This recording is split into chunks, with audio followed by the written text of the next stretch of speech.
नमस्कार श्रोताओं, इस समय आकाशवाणी और विविध भारती वाराणसी से बातचीत के लिए हमारे साथ हैं प्रगति पथ फाउंडेशन की नीलम पटेल जी, जिनका कि समाज सेवा के क्षेत्र में एक लंबा तजुर्बा है और खासतौर से इस कोविड के दौर में भी आप काफी कुछ समाज सेवा के क्षेत्र में आपका ये जो एनजीओ है वो सक्रिय है। बहुत बहुत स्वागत है आपका नीलम जी, नमस्कार। नमस्कार। और हम ये जानना चाहेंगे, कोविड का ये जो दौर है जो कि करीब 3 महीने से ज्यादा वक्त हो गए चल रहा है, ऐसे में समाज के विभिन्न क्षेत्रों में आपके ये जो प्रगति पथ फाउंडेशन है उसकी क्या गतिविधि रही है, किस प्रकार का समाज सेवा का कार्य आप लोगों के द्वारा हो रहा है? सबसे पहले तो हम बता दें कि जब कोविड-19 जब शुरू हुआ था और पूरे भारत में नहीं अभी तो पूरे विश्व में जब ये महामारी चल रही थी तो सबसे बड़ा दिक्कत जो आया था लोगों को रोजगार का। और हमारे बनारस डिस्ट्रिक्ट में जो सबसे बड़ी दिक्कत थी वो रोजगार की थी। तो हम लोग ने कोविड-19 के दौरान उन लोगों को फूड डिस्ट्रीब्यूशन किया, लेकिन उसके बाद भी हमें लगा कि उन्हें जागरूक करना बहुत जरूरी है, क्योंकि वो सोशल डिस्टेंसिंग और मास्क लगाना और कोविड-19 के दौरान जो भी सावधानियां बरतनी है वो बरतते नहीं है। तो उसके बारे में हमारी संस्था ने उनको अवेयर किया, उनको बताया और लोगों के बीच में जाके, जो कि हम लोग ने भी सावधानी रखी और सोशल डिस्टेंसिंग का भी पालन करते हुए, और हमारी पूरी टीम ने उन लोगों को जागरूक किया। जो प्रवासी मजदूर है, जो बाहर भाई हमारे फंसे हुए थे, यहाँ पे जो फैमिली उनकी थी, परिवार थी जो उनके ऊपर पूरी तरह से आश्रित थी जी। और उस फैमिली में लगभग माता के साथ उनके बच्चे भी थे जी। तो हम लोग ने प्रवासी मजदूरों के साथ साथ उनके परिवारों को भी सपोर्ट किया और साथ में ही उनके जो बच्चे हैं अलग अलग छोटे छोटे रोजगार से जुड़े हुए थे, मजदूरी से जुड़े हुए थे, तो उनके बच्चों के हम लोग ने बाल पोषण किट उनको दिया, क्योंकि बच्चों में ज्यादातर क्या होता है, जब बच्चे बहुत दिनों तक नहीं खाते हैं तो उनमें पोषण की कमी हो जाती है जी। तो हमने उन्हें एक बाल पोषण किट दिया जो हर हफ्ते उन बच्चों को दिया जाता और वो बच्चे बहुत खुश भी होते और उनके स्वास्थ्य को लेकर हम लोग थोड़ा सचेत थे, जो कि उनका अधिकार था। और आपके प्रगति पथ फाउंडेशन से करीब कितने वॉलंटियर्स जुड़े हुए हैं और इसमें क्या हेल्थ वर्कर भी हैं जो आपके साथ, जैसा आपने कहा कि बच्चों में कुपोषण की भी स्थिति हो सकती थी अगर वो काफी दिनों तक खान पान का ध्यान नहीं रखते हैं, तो किस तरह के कितने लोग आपके इस एनजीओ से जुड़े हुए हैं? हमारे इस कोविड-19 के दौरान जो वॉलंटियर्स थे वो 11 वॉलंटियर्स थे जी। और हमारी जो एसएचजी महिलाएं हैं, जो एसएचजी महिला जो एक्टिव महिलाएं थी वो भी जुड़ी हुई हैं इसी में, क्योंकि जमीनी स्तर पे जो हम कहे तो वही अच्छे से बता पा रही थी कि कहाँ क्या दिक्कत हो रहा है, क्योंकि वो लोगों के बीच में है, हमें लगातार इन्फॉर्म करते रहे कि नहीं आप दीजिए। आशा और आंगनवाड़ी की, तो उस समय हम लोग ने कुछ आंगनवाड़ियों से भी कांटेक्ट किया था कि इस समय क्या स्थिति चल रही है, किस परिवारों की क्या स्थिति है और क्या लग रहा है कि उनको देना चाहिए कि नहीं देना चाहिए। तो वो सारा एक जानकारी हम लोग सोशल डिस्टेंसिंग को ध्यान में रखते हुए वो सारी चीजें हम लोग उनको कर रहे थे। तो इसमें आंगनवाड़ी का भी सहयोग रहा, हमारी एसएचजी महिला का सहयोग रहा और हमारी जो वॉलंटियर्स थे उनका भी काफी सहयोग रहा। आमतौर पे एक अरसे से प्रगति पथ फाउंडेशन आप लोग इसके जरिए कार्य कर रहे हैं। आमतौर पे जैसे आपने भी बार बार कहा, सेल्फ हेल्प ग्रुप यानी स्वयं सहायता समूह के क्षेत्र में आपका काम का अनुभव है,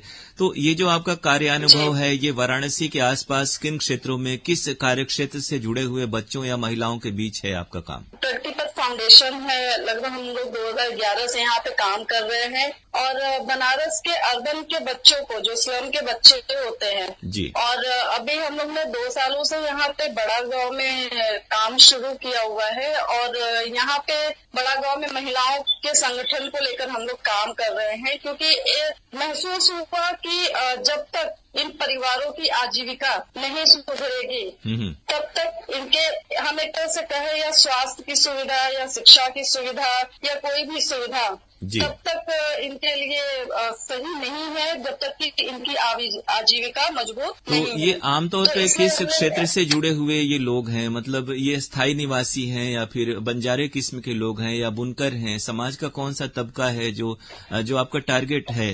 हमारा जो टारगेट है ये यहाँ गांव के स्थायी निवासी है, और जो एक हमारा छोटा सा जो टारगेट है, जो ग्रुप है, वो यहाँ पे कालीन बुनते हैं, जो कि भदोही का बहुत बड़ा बेल्ट रहा है जी। तो बड़ा गांव में भी बहुत है जो कि कालीन बुन रहे हैं, और कोविड-19 में उनके समझिए कि उनके रोजगार तो एकदम बंद ही हो गए थे।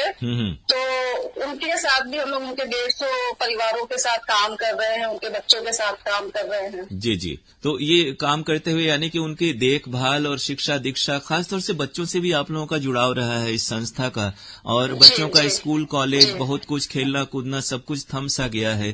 तो बच्चों का क्या मनोविज्ञान इन दिनों रह रहा है इन हालात में, उनको लेके नजदीक से आपने देखा, क्या महसूस किया? इस कोविड-19 के दौरान देखा जाए तो परिवार पे तो असर पड़ा ही है, लेकिन उससे ज्यादा बच्चों पे असर पड़ा है जी। बच्चों की जो स्कूलिंग होती थी, जो बाहर जाके खेलना उनका होता था, जो शारीरिक विकास और मानसिक विकास के लिए बहुत जरूरी है, वो लगभग बंद हो चुका है। बच्चों में पोषण की कमी आ चुकी है। जितने भी नवजात शिशु है, वो एक तरह से देखा जाए तो छोटे छोटे बच्चे, क्या है कि जैसे हमारे यहाँ ही एक बड़ा गांव में जब हम कोविड-19 के दौरान ये सारा चला रहे थे जी। तो एक लड़का था जो लगभग 8 से 10 साल का है वो, और मिट्टी उठाने का काम कर रहा था। तो मैंने उससे पूछा कि तुम ये क्यों कर रहे हो? जी जी। तो कह रहा है कि दीदी पापा घर आए नहीं है, और हम लोग के पास पैसे नहीं है, और मम्मी काम कर नहीं पा रही है। जी जी। तो इसलिए हमें करना पड़ रहा है। तो हमें लग रहा है कि ये भी कहीं ना कहीं कारण है। हालांकि प्रशासन के द्वारा काफी कुछ इस बारे में योजनाएं चलाई गई और प्रयास किए गए, तो उसमें कुछ आप लोगों ने सेतु का काम किया या नहीं किया कि प्रशासन तक ये बात पहुंचाएं कि ऐसे हालात हैं जमीनी स्तर पर?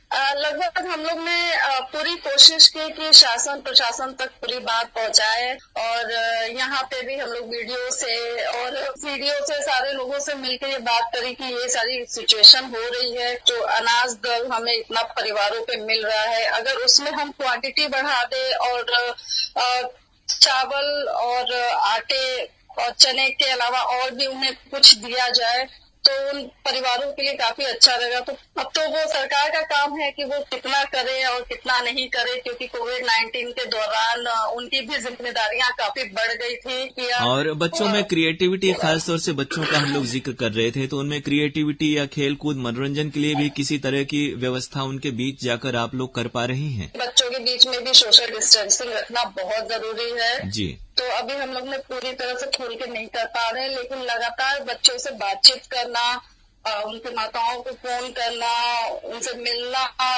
सारी चीजें लगातार लगी रह रही हैं कि वो हताश न हो कि पूरी जिंदगी थम तो नहीं गई है, क्योंकि वो छोटे से बच्चे और मतलब एक कहा जाए तो कोमल से बच्चे हैं, कच्चे घड़े हैं वो, और कहीं ठेस न लग जाए उन्हें। तो इसमें लगातार संस्था और जो भी वॉलंटियर्स हैं उनसे लगातार बात करते रहते हैं। मैं खुद डायरेक्ट जाती हूँ, उनसे बात करती रहती हूँ कि सब कुछ ठीक हो जाएगा और आप लोग ऐसे ही हिम्मत बनाए रखिएगा, और जो भी गतिविधि है, जो भी खेल कूद है आप लोग रखिए, लेकिन बस थोड़ा सा ध्यान देते हुए रखिएगा। और ज्यादातर उनकी माताओं को हम लोग समझाते हैं कि आप लोग अपने बच्चों पे ज्यादा ध्यान दीजिएगा। सरकारी स्तर पे या प्रशासन की ओर से किस तरह की मदद या सहयोग या गतिविधियों की अपेक्षा आपको रहती है, या फिर आप क्या महसूस करती हैं कि क्या और किस तरह का काम किया जाना चाहिए जमीनी स्तर पर? जो इनका टेस्ट है वो अच्छे तरीके से किया जाए। दूसरी चीज राशन डिस्ट्रीब्यूशन है, इनको भी बड़ा ध्यान देना चाहिए। ज्यादा से ज्यादा हमें लगता है कि इनको नए रोजगार और स्थायी रोजगार पे ध्यान देना चाहिए, जो कि उनकी सुरक्षा के लिए भी काफी महत्वपूर्ण है। तो तमाम अच्छी बातें आपसे हुई, तमाम जमीनी स्तर पर जो आपने काम किया उसके बारे में आपने जानकारी दी, और साथ ही साथ ये उम्मीद भी जताया कि हालात सुधरेंगे और तमाम जो शासन के स्तर पर योजनाएं चल रही हैं उनको जमीनी स्तर पर अमल में लाने के लिए सभी का समेकित प्रयास होना चाहिए। आकाशवाणी और विविध भारती वाराणसी से बातचीत के लिए नीलम पटेल जी, बहुत बहुत शुक्रिया आपका। नमस्कार। जी धन्यवाद, नमस्कार।